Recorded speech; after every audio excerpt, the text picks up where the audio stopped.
Alors pour continuer dans notre lignée de petits exercices sympathiques, on va faire ceci. Ça peut être un lien de menu par exemple, ça peut être voilà, un élément de menu assez sympa, où on va avoir cet effet en dessous qui va se créer, on va créer ça avec les pseudo-éléments. Donc là je vais juste réduire un peu et on va enlever tout ça. Code source disponible dans la description de chaque vidéo. Normalement je fais une sauvegarde de tout, je le mets sur GitHub et je vous mets un lien en description de chaque vidéo. Donc voilà, ici je supprime le code à chaque fois, hein, mais vous pouvez le retrouver facilement. On va se garder rien du tout ici. Tac, juste, on va mettre un background 333. Très bien. Et ça va pouvoir commencer comme ça. Très bien. Donc, on retourne dans notre index HTML ici. On va se faire une div avec la classe bloc menu. Et à l'intérieur, on va faire un span. Span, un élément de type inline qui sert souvent à rajouter du texte. Nav, menu, item, par exemple. Alors, ce petit effet, je le sors directement d'un de mes sites. J'avais créé cet effet. Et je l'aime beaucoup, je le crée assez souvent. Je l'avais montré dans une formation également, et donc je vais vous montrer comment on fait tout ça facilement. Donc en général, évidemment, j'en ai plusieurs blocs comme ça pour tous les éléments de la navigation, mais je vous montre comment en faire un, et vous pouvez le mettre partout. Donc en dessous du body, ici on fait bloc menu, on va s'occuper de ce bloc.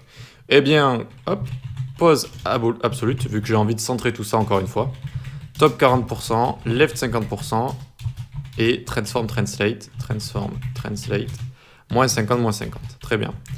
Vous notez que j'ai mis 50%, 40% au top, c'est pour qu'il soit un petit peu plus relevé que parfaitement au milieu. Voilà, très bien, on a notre élément. D'ailleurs, il est en position absolute ici. Est-ce qu'il a un parent, notre bloc menu? Non. Du coup, il est relatif au body, tout simplement. Voilà. Ensuite, on revient ici. On va le mettre display inline block. Parfait, donc maintenant il va juste prendre la largeur de son contenu et non pas toute la largeur, d'accord, que ferait un élément de type bloc.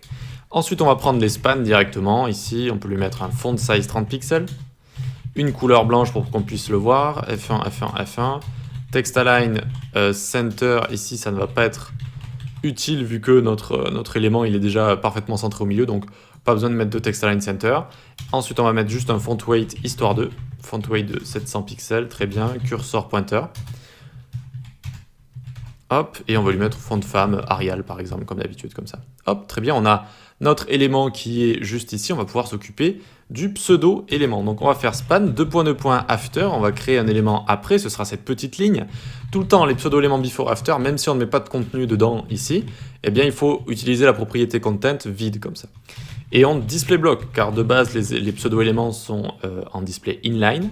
On le fait démarrer à une width de 0 pixels et margin 5 pixels en haut pour le séparer un petit peu du texte.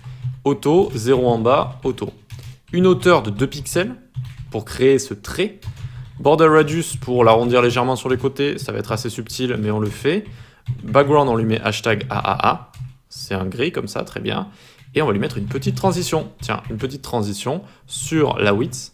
Et ça va durer 0,2 secondes, is out. Is out. Alors, pas is in out, j'avais mis is out, c'est-à-dire une vitesse normale au milieu et ralenti vers la fin. Ici, je vais revenir dessus quand l'animation sera prête. Là, on doit juste écrire la dernière ligne. Donc ici, on va faire span 2.over. Quand je survole mon span, alors 2.2. After. Je voulais vraiment vous montrer cette syntaxe qui est un petit peu spéciale et un peu contre-intuitive. Ça veut dire ici, quand on va over notre span, alors on va styliser notre after et on va lui mettre une width de 100%. Alors qu'on aurait plus voulu faire ici plutôt un span 2.2.after, 2.over, pour dire que lorsqu'on survole notre pseudo-élément. Mais non, c'est quand on survole span ici. Et voyons voir, je survole et ça me fait cette animation qui est plutôt cool. Moi je l'adore, hein, j'adore cette petite animation. Et j'ai plusieurs choses à vous dire sur cette animation. Déjà, elle démarre au milieu. C'est pas normal. Normalement, une width, ça démarre de gauche à droite. Et ça ferait une animation un petit peu moins sympa, enfin différente en tout cas. Et ici, en fait, vu qu'on a mis marge 5 pixels auto à gauche et à droite, eh bien, si vous voulez, là, à gauche et à droite, il y a une marge automatique. Et donc, notre width va s'étendre d'un coup à gauche et à droite, comme ça. Et ça nous donne cet effet sympathique. Et donc, on remarque bien qu'on fait démarrer la width à 0 et on lui donne ensuite 100%. 100% de quoi? Ça va référer à son parent qui est bloc menu, qui est un display inline block et qui prend donc juste la largeur du contenu. Donc, c'est 100% juste du contenu ici. Voilà. Et donc, c'est un effet assez sympa. Et voilà, je voulais vous montrer le genre de choses qu'on peut faire facilement avec des petites transitions, des petites animations. On peut vraiment rendre un site sympathique en améliorant comme ça l'interface de manière générale. Voilà. Allez, bah écoute, on va passer à la suite. C'est parti.